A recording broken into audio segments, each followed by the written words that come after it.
Welcome to the First Time Facilitator podcast. Whether you're a first-time facilitator or a seasoned pro, listen in for tips and tricks to make a bigger impact at the next workshop you deliver.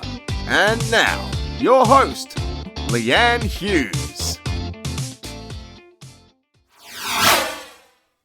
Hello everyone and welcome to the show. I'm your host Leanne Hughes and I'm here to help you create unpredictable workshop experiences that predictably work. Thank you for spending your time with me today. I so appreciate getting the opportunity to chat to you every week, or if you're binge listening, every day that is. Now, we heard from Angela Henderson last week talking about humanizing your workshop, and she's doing some really cool X Factor fun stuff in the way that she hosts conferences and helps small business owners with growing and scaling their business. That means that this week is a short, sharp minisode. These come to you every fortnight, and the difference between these and interviews is that in the solo minisodes, I aim to share sort of more focused, practical advice you can use to boost your workshop experience. And this minisode is sponsored by my LinkedIn profile. I'd love to connect with you on there. A link to that is in the show notes. So a shout out to listeners. Hey, g'day to Tim Ferguson, Kimberly Grace Morgan, Amanda Fryer, and Kel Lutz, who have reached out over LinkedIn. Now, with the beauty of scheduling, you might have reached out between the time that I saw that and posted this, so I apologise and hope to give you a shout out in future. And that is the beauty of scheduling. So I get to do these prior because when this episode is released, I'll be back in Hong Kong for my second batch of leadership workshops. And so hopefully I've learned from all the lessons that I shared with you back in episode 79 of lessons that I learned on the road and on the tarmac. So I'm feeling pretty prepared and pumped and ready to go. Before I dive in, remember if you'd like to continue the conversation when the podcast is over, join the community of over 270 facilitators from all over the world. It's truly global. I'm so impressed and it's just amazing to know that people from all over the world are listening in. It's fantastic. So you can join that. It's called the Flip Chart. I'd love to meet you over there. I'd love you to ask questions and share your facilitation experiences, wins, and challenges. You can view a link to the group and other resources mentioned in this episode in the show notes for this show at firsttimefacilitator.com/episode 83. Now onto the show. So you might have read the title of this episode, which is called Force Connections Using Icebreakers. And you thought, oh no, Leanne is going to make people like bond with each other and force connections. And she's using icebreakers to do that. And I know, yeah, icebreakers are used for that purpose initially to create those bonds, but you shouldn't force anything. And that's right. I don't think you should force any type of connection, but force connection is a type of innovation theory. And I'll share a bit more about it a bit later on. Because this episode, it is all about icebreakers and energizers. Like I feel like I could create literally dozens of episodes on these two topics. I feel like these are the main questions I get asked. You know, what's a great activity that takes a couple of minutes? What's a really great activity you can use for a room of 70 people? What's a great activity that requires no resources? Or what are some things that I can do to ramp up the energy in a room after lunch? And I don't know about you, but I certainly do. I still continue to search online, trying to find decent and new and different icebreakers, something outside the ordinary to keep the energy moving in a room. And like I said, I could record dozens of episodes on this. And look, I probably will share a few more with you. And I'd love to hear your favorite icebreaker, of course. But I'm going to spin the topic a little bit today and to chat about relevance.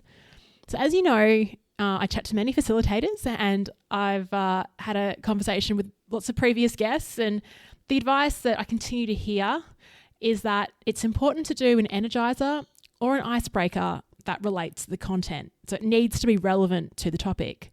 And this, of course, relates to adult learning theory. Adult learners need to know why they're doing something and how it relates to the struggles or challenges that they face right now or the topic at hand. So relevancy is key.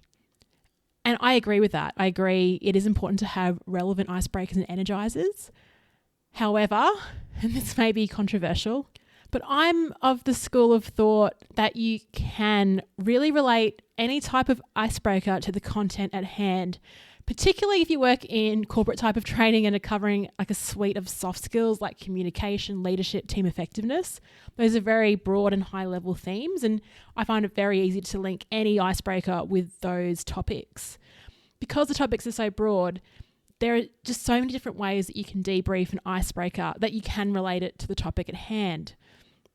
And I think it's good to know that, because what that means is that you don't need an arsenal of 50 different icebreakers up your sleeve. I think if you had, say, even between 8 to 10 to 15 icebreakers that you're confident in explaining and bringing out to different types of groups, I think for each one of those, you could find 5 different ways to debrief them.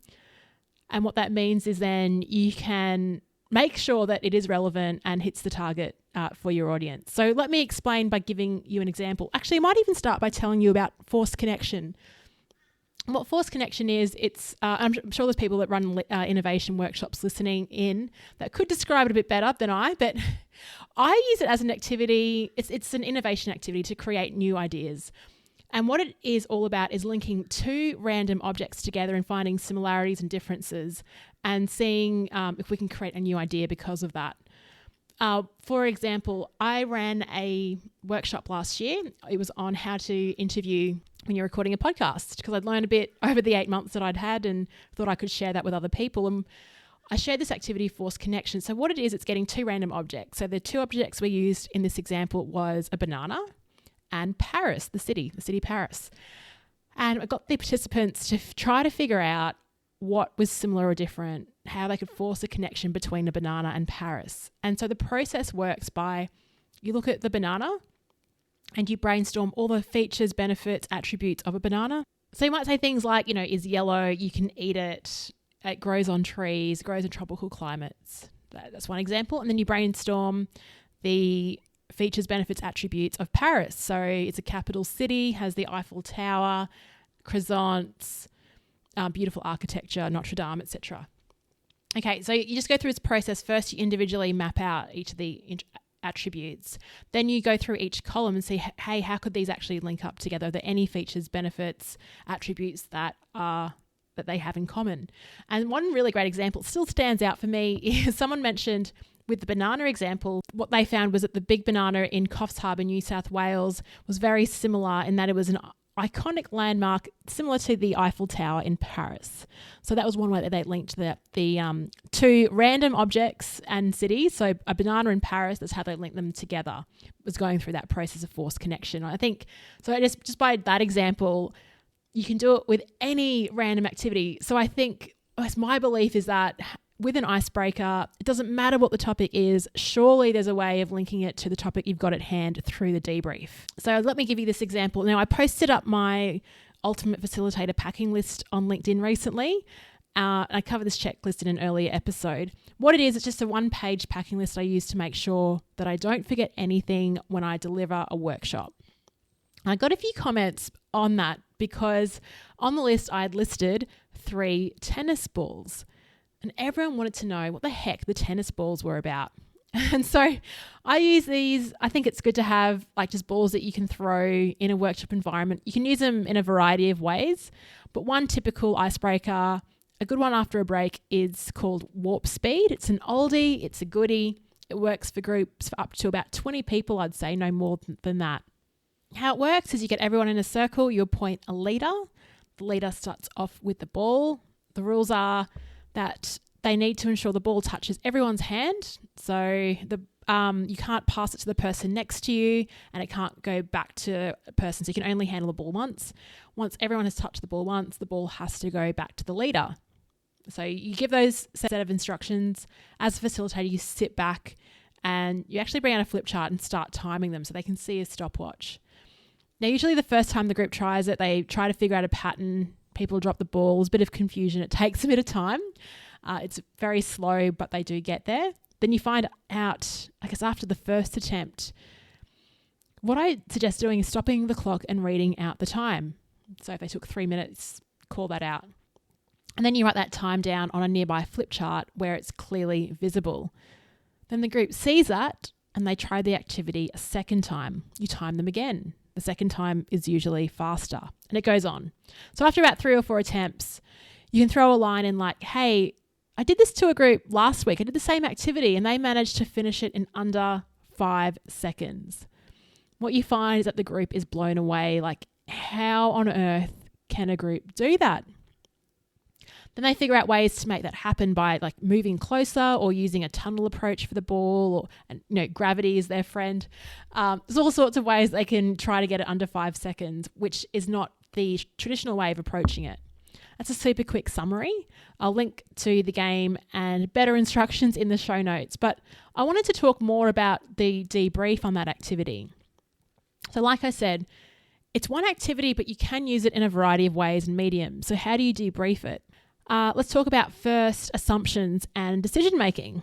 So with the instructions, I didn't actually tell the group that they had to beat their previous time.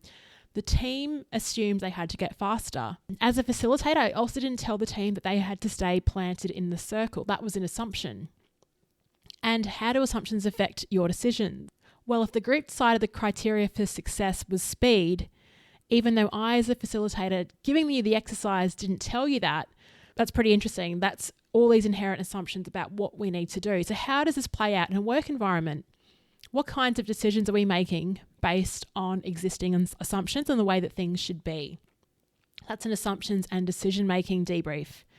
You can also debrief using communication and collaboration. So say to the group, hey, look, you spoke to each other, you used each other's names when you passed the ball, you developed patterns and ways of working. You created roles and expectations with the group to make it easier and seamless. What you do find is they tend to really communicate and focus on the person they're receiving the ball from. So there's a lot of like eye contact, and they really ramp up the communication skills in this one. You can also talk about assumptions related to innovation. This is the third way you can debrief it. So say something like, hey, when I set a new target, when I said 5 seconds, you couldn't believe it. But how did hearing about a new target, hearing what was achievable, challenge your existing thinking? What it did was it forced you out of your current thinking patterns and mindset. It sounded outrageous at the time, but you made it work. It's kind of like related to the guy that broke the 4-minute mile. No one thought it was possible. No one did it. One person cracked it. And then over the next couple of years, so many people cracked the 4-minute mile. And I guess you could also relate this to SWOT analysis, looking at external opportunities, looking at the environment and getting inspired by things happening outside of your company, outside of what you see every day. So like I said, that's 3 different ways.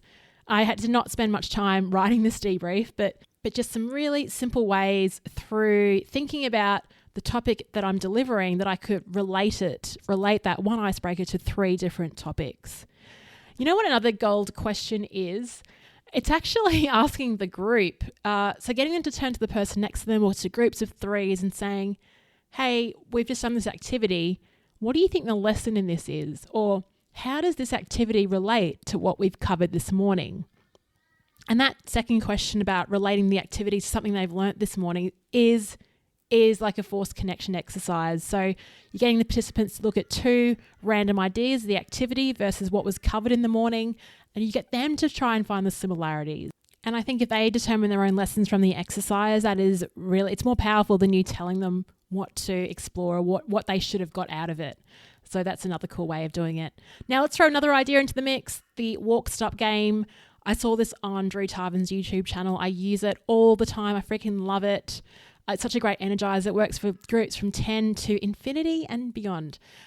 Really quick recap of what it is. So you get everyone to stand up and mill around, use the space. And when you say walk, everyone walks. When you say stop, they stop. Easy enough. Then you change those instructions. So walk means stop and stop means walk. So when you say walk, they have to stop. Creates a bit of confusion. It gets a few laughs. After this first reversal, what I usually do is get them to find the person closest to them and answer a question. Like it could be a random one to start with. For example, which is worse, being bored or being too busy? That's the first question, easy, just to get them talking. Then you introduce the second rule, name and clap. When I say name, yell out your name. When I say clap, clap. And walk means stop, stop means walk still. Okay, so you do that, then you reverse the order. So name is clap, clap is name, walk is stop, stop is walk. When you, after that second reversal, get them to find someone next to them and to answer the question, for example, hey, what is your biggest leadership challenge? So you can contextualize the question so it relates to the content and topic that you'll be covering. Then you can add your third set of instructions, jump and dance. You'll actually be pretty surprised at this stage how warmed up they are. And they actually do dance, which is awesome. And then you reverse the order to finish off. So walk is stop, stop is walk, name is clap, clap is name, jump is dance, dance is jump. And after that third and final question, ask a question along the lines of, what do you hope to get out of today? Or it could be something more relevant to your topic. So in this example, what I have done is I've weaved in questions to make the icebreaker and energizer more relevant to the group. When I saw it on Drew's channel, all it was a walk stop exercise with no questions, but I've lengthened out the icebreaker. I've embedded questions into it so it is more relevant. So instead of using the debrief to make the exercise relevant, I've just paused it and thrown in questions while they're up and moving. So there's really good energy. Everyone just feels good. You get good conversation. So I guess to wrap up, this is more of a note for me than for you. I'm not trying to give anyone a lecture. It's really just trying to tell myself that we've got this. Every time we deliver a new workshop on new content, we shouldn't feel compelled to hop onto Google to try to find an icebreaker that is related directly to that content. I think, as I said before, a good facilitator should have a bag of 10 icebreakers and energizers they can lean on, they're confident presenting at a moment's notice, and that they can debrief and multi-purpose for a variety of different contexts. I think this is reassuring because I know I certainly spend a lot of time trying to find a lot of wonderful activities and games to use, but I think I just need to trust that I've got my set level of activities and instructions, and I need to actually invest more of the time thinking how to make the debrief or how I embed questions so it relates more to the theme and the topic of the workshop. So it's like we've got to start using the force connection exercise on ourselves to figure out how do my 10 icebreaker activities, how can they relate to this new stack of content? So that is it for this week's minisode.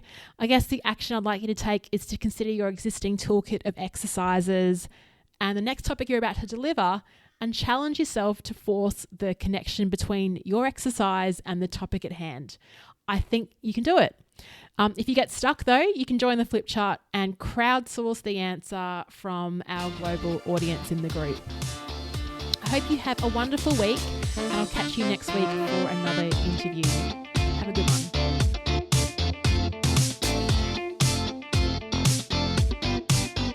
And look, if you're still listening in the meantime, if you do like this show, I'd love you to help out and get the word out to other people. So there are a few ways you can spread the word. You can simply send them a link to firsttimefacilitator.com or leave a rating and review in iTunes to boost the public presence of the show. Thanks, First Time Facilitators. Chat next week.